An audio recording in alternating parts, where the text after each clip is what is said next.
后来继续来看台南一个留学生，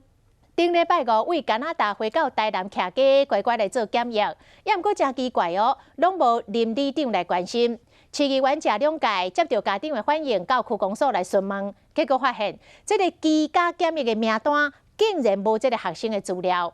另外，阁有这个居家防疫的民众，拢无收到防疫包相关的物品，敲这个专线电话来询问，第一线人员问啥拢毋知。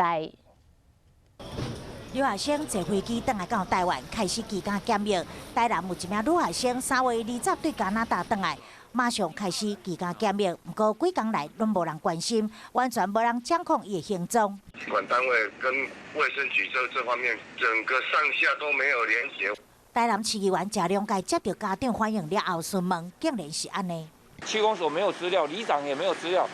没办法去关心啊，不知道是谁啊，这个是相当严重。媒体市长亲自说明，中央可能没有把这个资料各资汇整到地方